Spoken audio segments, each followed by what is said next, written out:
बिस्मिल्लाहिर्रहमानिर्रहीम। अस्सलाम वालेकुम वरहमतुल्लाहि वबरकातुहू। हम आप सब के सामने हाजिर हैं इस वक्त नॉक नॉक सीरीज़ के साथ, और जैसा कि आप सबको पता है कि इसमें मैं कॉमन क्वेश्चंस लेता हूँ। बहुत से लोग मुझसे क्वेश्चंस पूछते हैं मेरी वर्कशॉप्स, लेक्चर्स में, और ऑब्वियसली मेरे फेसबुक पेज पे, यूट्यूब पे। तो सबसे पहले जो क्वेश्चन मेरे पास है इस वक्त, बहुत ज़रूरी क्वेश्चन है, बहुत से लोग का सवाल है, और वो क्वेश्चन ये है कि when to know when to give up. कब पता लगेगा कि हम गिव अप करें, हम दुआएं करी जा रहे हैं, किए जा रहे हैं। जैसे कि कोट है ना कि never ever ever ever give up. तो कब पता लगेगा कि हम कब गिव अप करें? बड़ा अच्छा सवाल है, बड़ा वैलिड सवाल है। देखें, इसमें मैं दोनों पर्सपेक्टिव आपको दूंगा, साइकोलॉजिकल भी और इंशाल्लाह रिलीजन से भी।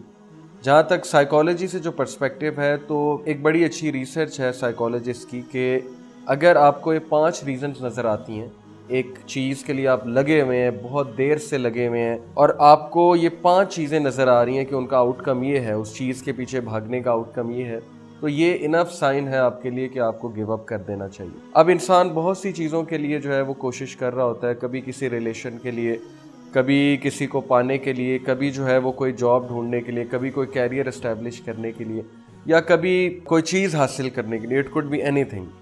तो जिस पे जो एप्लीकेबल होता है वो देखे कि क्या ये 5 चीज़ें हो रही हैं। अगर तो हो रही हैं तो फिर ये इशारा है कि गिव अप कर देना चाहिए। तो मैं इंशाल्लाह आपको पढ़ के सुनाता हूँ। पहली जो चीज़ यहाँ पे लिखी हुई है वो ये लिखी है कि your quest to solve a problem takes over all other aspects of your life. ये जो प्रॉब्लम है जो अराइज हो गई है, जिसको आप सॉल्व करने की कोशिश कर रहे हैं, और आप बड़े अरसे से लगे हुए हैं, इसको हासिल करने की कोशिश कर रहे हैं, लेकिन इस चीज़ ने, इस जस्तजू ने आपकी बाकी जो एस्पेक्ट हैं लाइफ का, उसको ओवरकम कर लिया। यानी आपकी ज़िंदगी में सुकून ही नहीं रहा, और हर वक्त ये प्रॉब्लम आपके जहन पे सवार रहती है।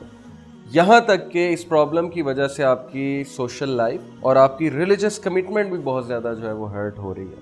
तो ये एक बहुत बड़ा साइन है कि चूँकि इसने आपके सारे अदर एस्पेक्ट्स को ओवरकम कर लिया है, ओवरटेक कर लिया है, तो अब आपको इसका पीछा छोड़ देना चाहिए। दूसरी बात यह है कि you aren't able to visualise a positive outcome.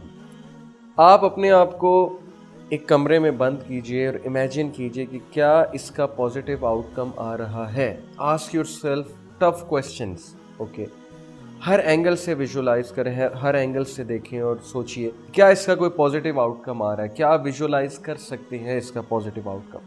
और अगर इसका पॉजिटिव आउटकम आ भी रहा है तो उसके बाद क्या फिर भी मेरी ज़िंदगी सुकून में रहेगी? क्या फिर भी मेरी ज़िंदगी की वो क्वालिटी रहेगी जो मैं मेंटेन करना चाहता हूँ? अगर तो हाँ, तो फिर इट्स वर्थ फाइटिंग फॉर। अगर तो ना, तो फिर आपको ये बात समझ लेनी चाहिए कि ये चीज़ आपके लिए बेहतर नहीं। Third is you start to feel poorly about yourself.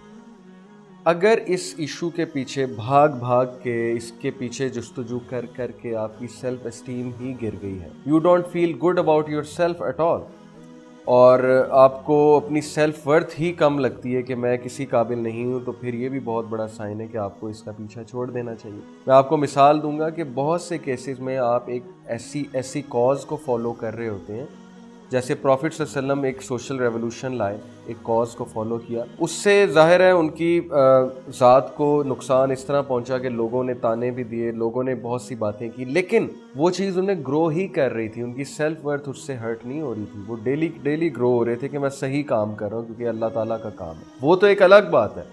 लेकिन अगर कोई ऐसा मामला है जिसमें आप कोई चीज़ हासिल करने के लिए इतना उस चीज़ के पीछे पड़ गए हैं, लेकिन आपकी सेल्फ वर्थ ही डिस्टर्ब हो रही है, आपकी जो कह लें खुदी जो है उसमें कमी आ रही है, परवाज़ में कमी आ रही है, तो एक बहुत बड़ा साइन है कि उस चीज़ का पीछा छोड़ देना चाहिए। You are not the only person who shows interest in solving the problem, you are the only person. चौथी रीज़न है कि आप ही हैं जो इसको सॉल्व करने में लगे हुए, और कोई साथ नहीं है।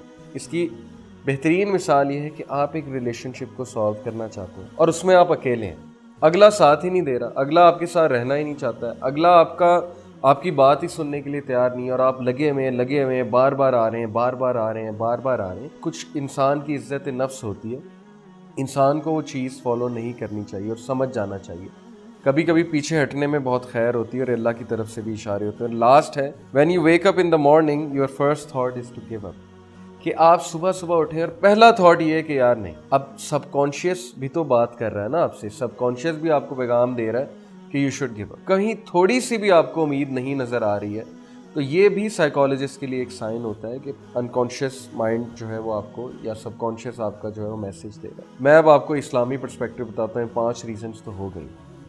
آپ استخارہ کریں اور استخارہ کے بعد دیکھیں آپ کیسا فیل کر رہے ہیں. کیا آپ کے لیے آسانی پیدا ہو رہی ہے, مشکل پیدا ہو رہی ہے. استخارہ جو ہے یہ اتنا زبردست وے آؤٹ ہے ٹو فائنڈ آؤٹ کہ وین ٹو گیو اپ, کہ ہم ڈائریکٹ اللہ تعالیٰ سے مشورہ کر رہے ہیں اور بار بار کر رہے ہیں. اب مسئلہ یہ کہ استخارہ جو ہے لوگ کو اس کا کنسیپٹ ہی نہیں پتا. لوگ جو ہے پہلی بات تو استخارہ کسی اور سے کرواتے ہیں.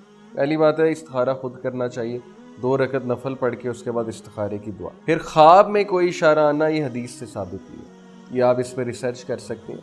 خواب آنا یہ سب کانشیس کا کام ہے. سب کانشیس میں جو چیز بیٹھی ہوگی خواب تو اس کا آئے گا. خواب شیطان کی طرف سے بھی آ سکتا ہے.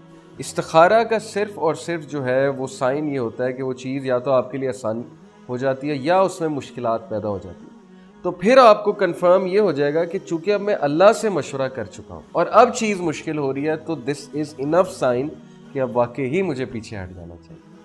تو ایک اور بات میں آپ کو بتاؤں, بس اس کے بعد وائنڈ اپ کرتے ہیں, کہ اگر آپ کی ایفرٹ سے دوسرے بہت ہرٹ ہو رہے ہیں, آپ ایک چیز کے لیے جستجو کیے جا رہے ہیں, اس سے باقی بہت سے لوگ نقصان ہو رہا ہے, آپ کی ہیلتھ بھی ڈیمیج ہو رہی ہے. ضروری نہیں کہ ہر کیس میں ایسا ہو, کبھی کبھی ہیلتھ ڈیمیج بھی کرانی پڑتی ہے. ارد گرد کے لوگ کو بھی ہو سکتا ہے نقصان ہو, جیسے پروفٹ صلی اللہ علیہ وسلم کے ارد گرد جو لوگ تھے اوبیسلی فیملیز جو ہیں وہ ٹوٹ رہی تھیں, باپ بیٹے سے جدا ہو رہا تھا اسلام لانے کے بعد. لیکن میں اس کاز کی بات نہیں کر رہا, میں ویسے ہی ایک ایسے کاز کی بات کر رہا ہوں جیسے ایک عام مسئلہ ہے, کسی سے شادی کرنے کا مسئلہ ہے یا جاب وغیرہ کا مسئلہ ہے.